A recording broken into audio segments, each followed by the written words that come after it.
Dictation number SV10012. Start. I have no intention of giving a certificate about which my honorable friend Dr. Krishnaswamy was talking some time ago. Since anything like a certificate being given by any member of the business community is likely to be misunderstood, but the fact remains that impartial observers, both here and abroad, have testified to the soundness and stability of our finances, which have successfully withstood severe stresses and strains of the changing economic factors, both national and international, and for this the fullest possible credit is due to the wise handling of the situation by our present finance minister. There have been criticisms on both sides. Some have described the budget as pro-big business, as something which has brought about a boom in the stock exchange, and as something which has brought about satisfaction in the business circles. The fact is that if there has been any satisfaction, it has been due purely to negative features of the budget and not because any positive relief in any direction has been given to business or industry. It is true that there were certain fears in the minds of the business community that in view of the expanding and growing needs of the center, the finance minister might resort to certain further additional taxation, and since those fears were not realized, there has been some slight recovery in certain stock exchanges, but that does not in the least mean that whatever relief and legitimate relief was due to the business and industrial community has received any adequate response from the finance minister. We have got to face the fact that we are at present engaged in the process of development. People who talk about UK and USA conveniently forget that these are the most highly industrialized countries in the world, and our taxation system, so long as we are engaged in expanding and building our economy, must be adjusted and linked with the requirements of the expanding economy and should not be compared with the high taxation levels that may be prevalent in UK and USA.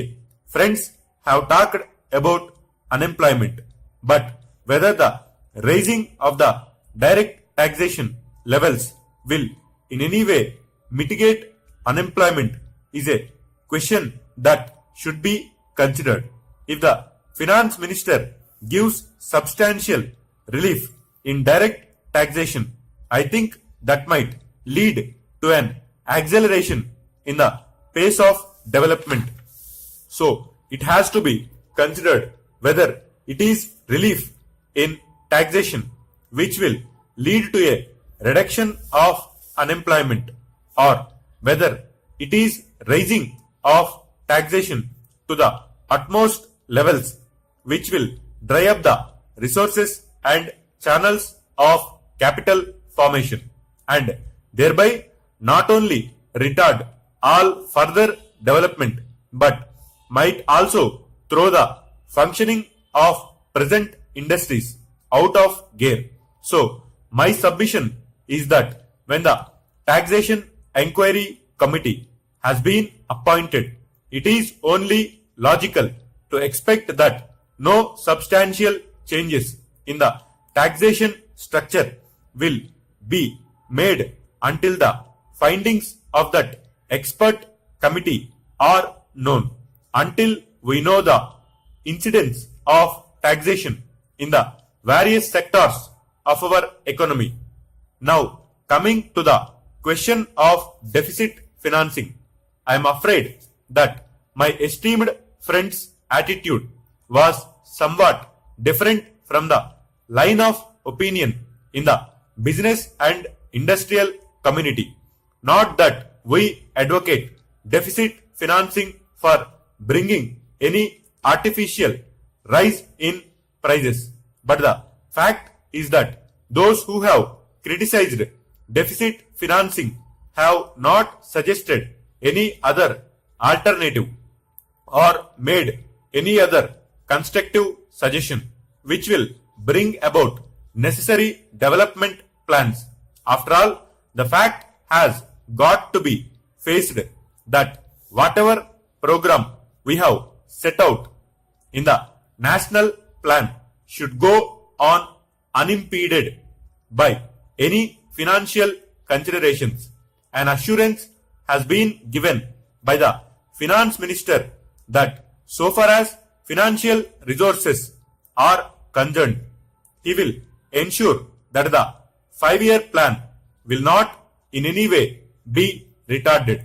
In this connection, I can only say that deficit financing is one thing so far as the revenue budget is concerned. So far as normal expenses and expenditure are concerned, certainly nobody would advocate deficit financing, which might be very undesirable.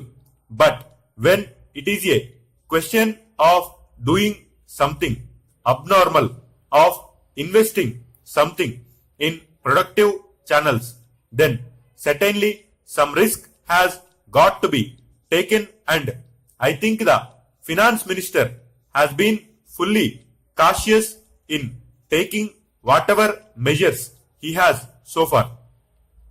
We know the measures that the government took for contracting money supply about the end of 1950 and certain other measures adopted which brought about a slump. Also, from time to time, the finance minister did not hesitate to mop up the surplus, which, as the records would show, has been about rupees 300 crores during the past 4 or 5 years. Stop.